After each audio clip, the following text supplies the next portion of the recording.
Welcome to The Appetite, a podcast that asks more from life in regards to relationship with food, body, movement, and mental health. I'm your host, Carter Umhau, a therapist, artist, and writer. Today, Dr. Lexi Giblin, Opal Co-Founder and Executive Director, joins me to talk about the idea of self-punishment and how it's really not exactly what you think it might be. So, Carter, Yeah. I thought it would be interesting for us to start having a conversation around self-punishment. Ooh, I okay. know. I was at a retreat recently with Dr. Lynch, and he brought this idea up. And ever since I heard him talking about it, I've just been riffing on it in my mind and thought it could be interesting to explore with you. Okay, I would love that. Okay. And just for others to know, Dr. Lynch is the founder of and creator of radically open dialectical behavioral therapy, Right. which we've talked about a lot. Right. Yeah, but not in a little while. Not in a little while. We need to revisit Dr. Lynch. So what has struck you about self-punishment? Yeah. So this idea is, that we often will experience our self-criticism, our harsh self-criticism as noble, right? As in, I did something wrong and now I deserve to punish myself through harsh self-talk, through eating disorders, through treating yourself poorly in all kinds of ways. In our culture, it feels like there's a nobility almost to it. Like I have to pay penance for what I've done. I did this wrong, this imperfect act, and I now I owe myself. Myself is due punishment because of what I have done, and at some point I'll be done punishing myself, and I can then move on. Is the hope, right? I'll have. I can't imagine that working so well, which is maybe your point. Like, you start talking to yourself like that, right, and being in this punishing posture, right? How would you get out of it? Right. Well, and maybe there's a touch of a feeling like you're being humble, by punishing yourself and staying in that for for a while or for a lifetime. So say more about that. What would that look like actually if you were like pseudo humble about this? Fake humble. Well, what I mean is that if you feel like you've done something wrong, like let's think of something we've done something wrong. Oh, I make my boyfriend mad sometimes.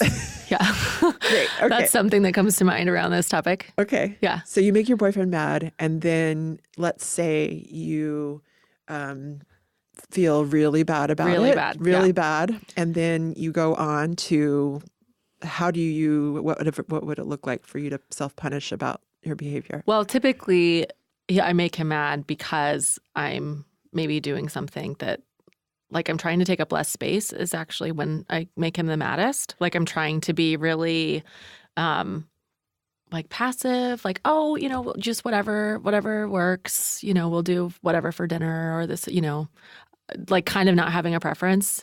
Mm-hmm. And then I secretly do, and he'll get pissed off, like, hey, you can have a voice in this.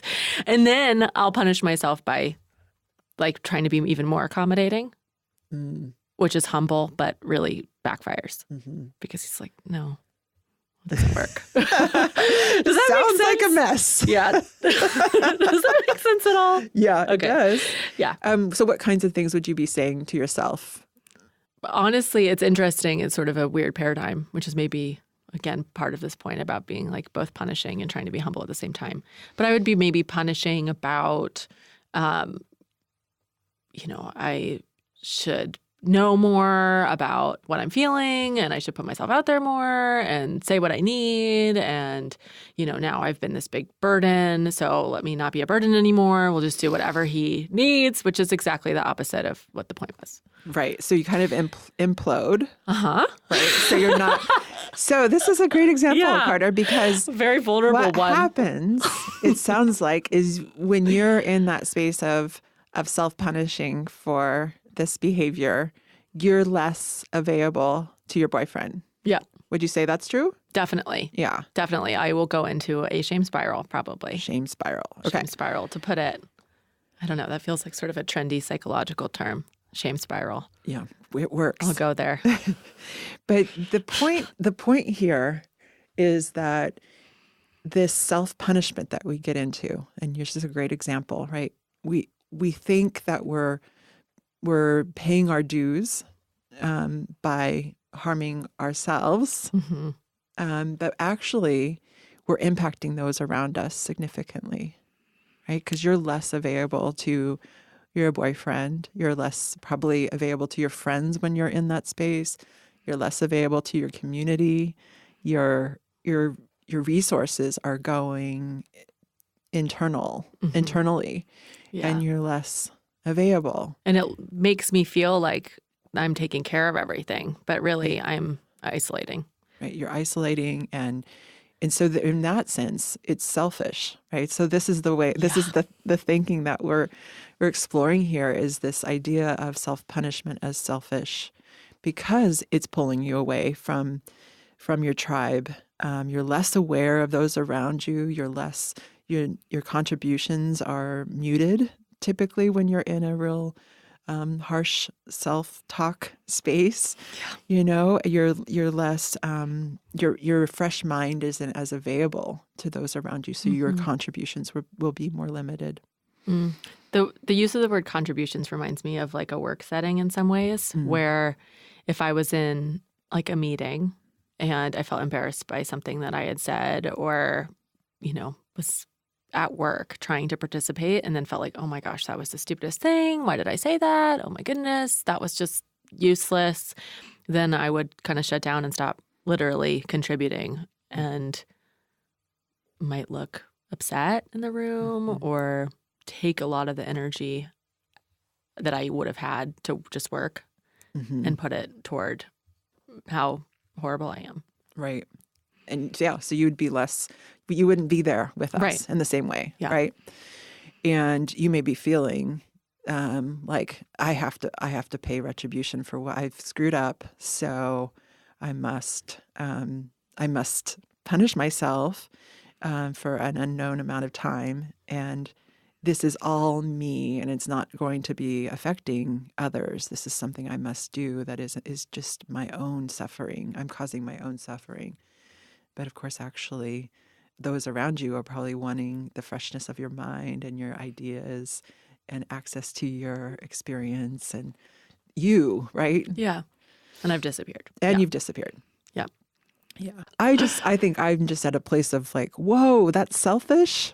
Thinking about it from that perspective is just, that's where I'm at with it. Like, just, whoa, all this time, I thought it was my way of correcting my behavior in order to be more available to my tribe, to my people, community. But actually, I've just been self-absorbed and not as available to others. So where has that been in your life? When did you start realizing that it felt actually selfish? Well, about a month ago. Oh. Fresh. It's fresh.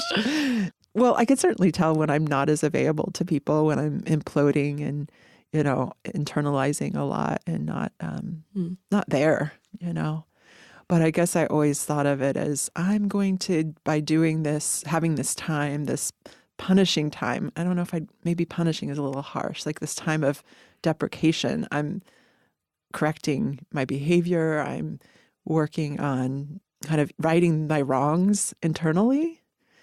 And then I'm going to be a better person and more available. But then I realize, I could have been available that whole time. I don't know if I needed to do that phase of self-deprecation and punishment. Mm-hmm. Yeah. I don't know if this is what you're saying, but I'm imagining like some sort of rupture happening in a relationship and then you like going off on your own, maybe not hanging out as much that week with whoever or being less available to the conversation, but maybe even physically less available. Mm-hmm. And that would almost have an air of perfectionism in it of, okay, so you're going to go be good enough at home alone, like figure it out by yourself in your own mind, on your own time, pay your dues so you can like get back out on the field and do it perfectly again.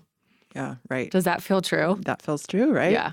Yeah. Sort of this perfectionism driven. It really can feel like that, right? If you make a mistake and it may be a mild one, but then I kind of removing myself, going to the cave and getting myself back in the right place, and then going back into the world again. And rather than just staying in the messiness and being available the whole way through it to your community and your close loved ones. Yeah, that's definitely back to that word isolation, that there's a sense of like needing to be able to control. And the only way to do that is to be alone with what you've done. Like I do that with my boyfriend, right? That I'm feel bad that I've done something, so I'm going to try and fix it. But really, he's like, no, I wanted to have a mutual conversation here. Like that was the point, that there would be mutuality, and you're not available when you're acting like this. Right. When you take off. Yeah. And that, So I think about what this looks like in eating disorder, in the eating disorder world. And, I could see how an eating disorder itself is a way of punishing oneself for imperfection or for, regrets. And I've certainly heard clients say as much, right? That denying my basic needs of food is a way of punishing myself for what is unforgivable. I can remember a client saying that, what I have done is unforgivable. And the eating disorder was a way of punishing oneself for a behavior, something that happened. I can imagine that with restriction, it could look a lot of that, like kind of withholding. There's like there's a metaphor there of I've done something wrong, I'm going to punish, I'm going to withhold something from myself now. But I can also imagine that for someone that maybe is binge eating, that there could be kind of an opposite action that's happening where I'm going to make myself actually feel so bad. Sick, I'm going to make myself sick and really feel horrible now. I'm going to make that happen for myself as a way to punish, as a way to, I don't know.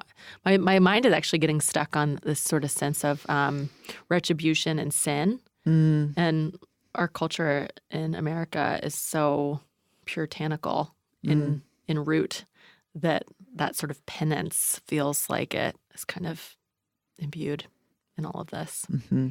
Yep. I think so, right? There's this, it feels like in our culture, there's a way to right your wrong. And the way to often right your wrong is by punishing yourself or, paying some sort of penance.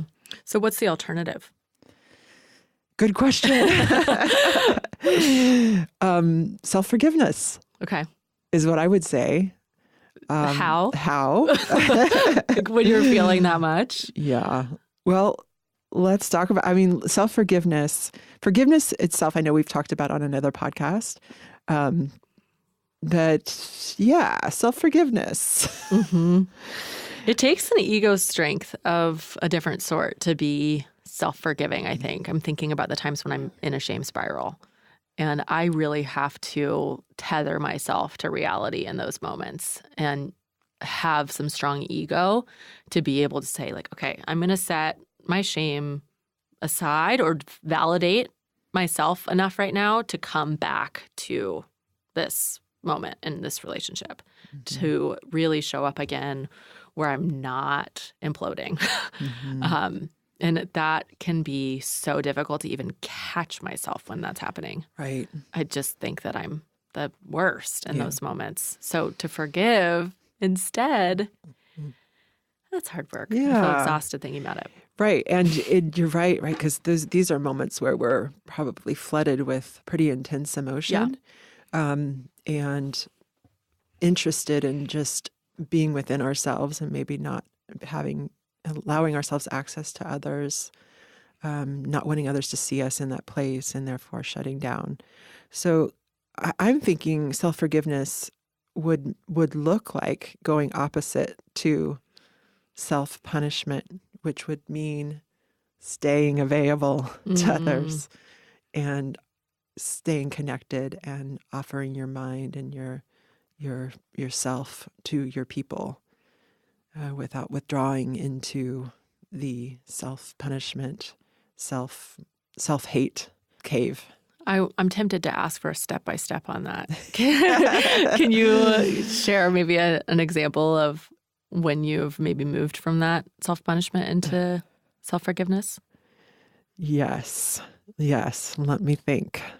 It comes up most often for me in my parenting, because there have been a lot of times where I've felt upset with the impact I've had on my daughter in various ways.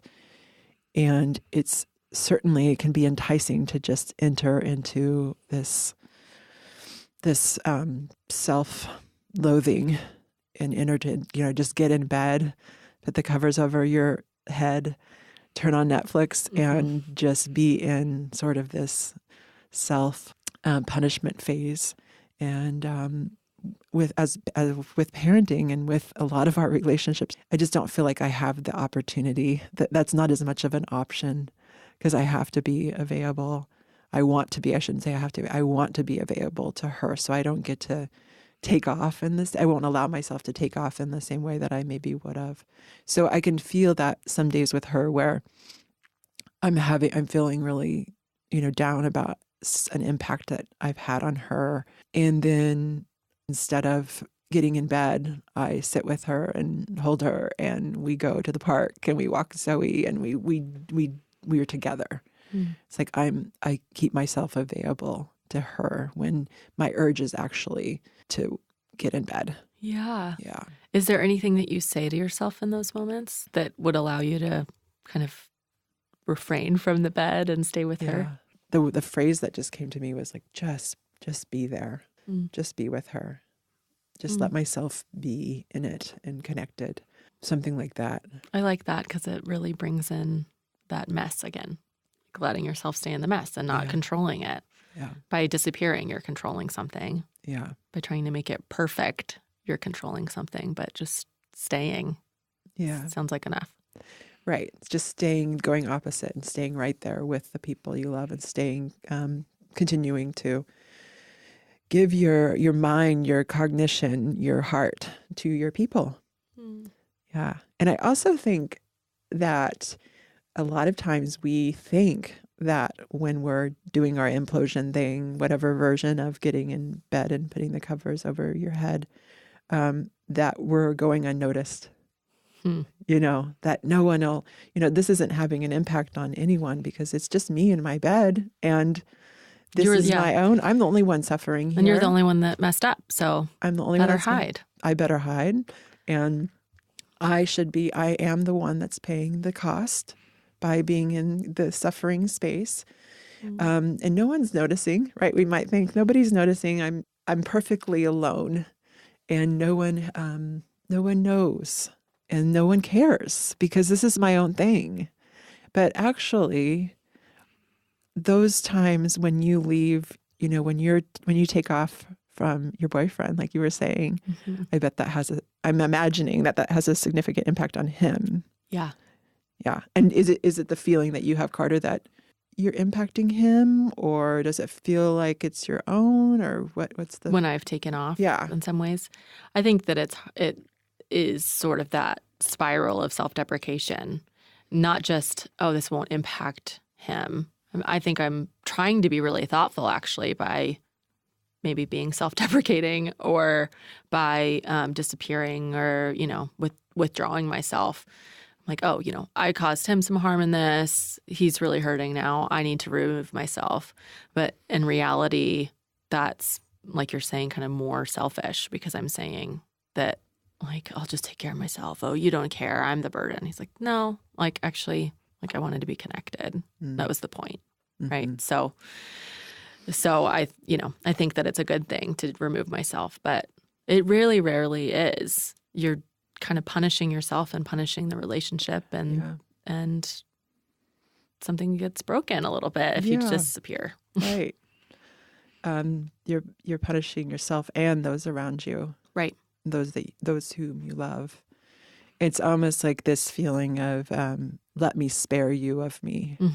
I am what I've done is awful, and let me just remove myself because I am so awful. I am awful enough that I want to spare spare you of my being. And of course, a lot of times the person doesn't want to be spared whatsoever. Right. And you're not contributing to that relationship. You're not as present in that relationship. And the irony in all of that is that then like the other person most often has to take care of both of you. Either like, if you're the one disappearing, then suddenly one person's left holding the dynamic between the two of you and the hurt maybe that's there or the desire to be close. So it kind of can start compounding on itself. Right. Yeah. Not great. Not great. Right. No. But the thing that I think is so wild when we talk about this stuff is that I think we think of it often as selfless to self-deprecate or self-blame. That actually reminds me of something that Chris Canlis, the second generation owner of Canlis Restaurant, said. I was just listening to our episode with Mark Canlis, his son, earlier, so this is on my mind. But he said something once that we are like never as good as we think we are, and we're never as bad as we think we are. And I just loved that because I think that we are often in that middle ground. And instead of actually thinking that we are amazing and everything's going perfectly and therefore we don't need to worry about this sort of thing, or we're total piece of shit and, we should remove ourselves from the situation. It's always kind of in the middle. And so to bring yourself as if I have something to offer and also I need to be humble here. Like I don't know things and I do. Right. You can bring more and more of yourself if you're in that posture. Because it assumes sort of mutuality and not this total power and control. Right. Yeah, that you're like assuming the gray area is where you're always actually living. Yeah. Yeah, I love that. And I also connected to what we were saying earlier about feeling like you're invisible. When you remove yourself from your person or your community. Yeah. That actually, I think a lot of times that the people around you are more interested in seeking you out when you're in self-punishment, invisible mode, trying to be invisible so that you're not actually invisible. You think you're hiding, but you can't hide, and it may be actually calling people towards you when you're hiding. You think you're hiding, but it's actually the sirens are going off. Right. Which is probably not the best way to be connected or to bring people in. Right. Yeah. Right. Is that how you want? That's a dynamic, right? Where you're maybe distancing a lot and they're being pursued. The pursue, the distance or dynamic. Yeah. Yeah. Yeah. So this idea of self-forgiveness is maybe it's about just staying there. It may be arrogant for us to assume that it's possible to be perfect. Yeah. It is. And that's maybe what we're taking to the self-punishment, is that there's an arrogance there, right? Like you're saying, the gray area is maybe where we actually reside. And so to assume that it's possible to be perfect, that I can be perfect and I can be and make zero mistakes, there's an arrogance there, right? And so part of what we're maybe bringing to self-punishment is arrogance. Which is kind of a huge paradigm shift for someone that's maybe thinking that that's the humbler way to go. Right. So we're saying it's arrogant and selfish. Yikes. Which is different than how we typically think about it as selfless and humble. But it takes up more space. It takes up all the space sometimes in the room. Right. If you're being that self-punishing. Yeah. Back to this idea of needing to have an ego strength, I think that I really appreciate thinking of it that way. Like when I'm feeling like I'm about to sink into some sort of shame, I honestly try to posture myself differently to sort of exercise muscles which is why I think of like ego strength, literally like, okay, I need to get a little bit stronger right now, feeling a lot. I feel like I could crumble, and we're going to like push a little bit forward to say, you're okay. I'm going to maybe take care of this on my own later. If I'm really needing to get some attention around maybe what happened here that made me do something that hurt someone else, or, I'm imploding on myself. What does that mean about my experience of myself? But for right now, let's get a little bit stronger so I can stay in the relationship that is in front of me, and make sure that I can still take care of two of us and not just myself. Because that would, again, be something that requires a different sort of power and humility simultaneously.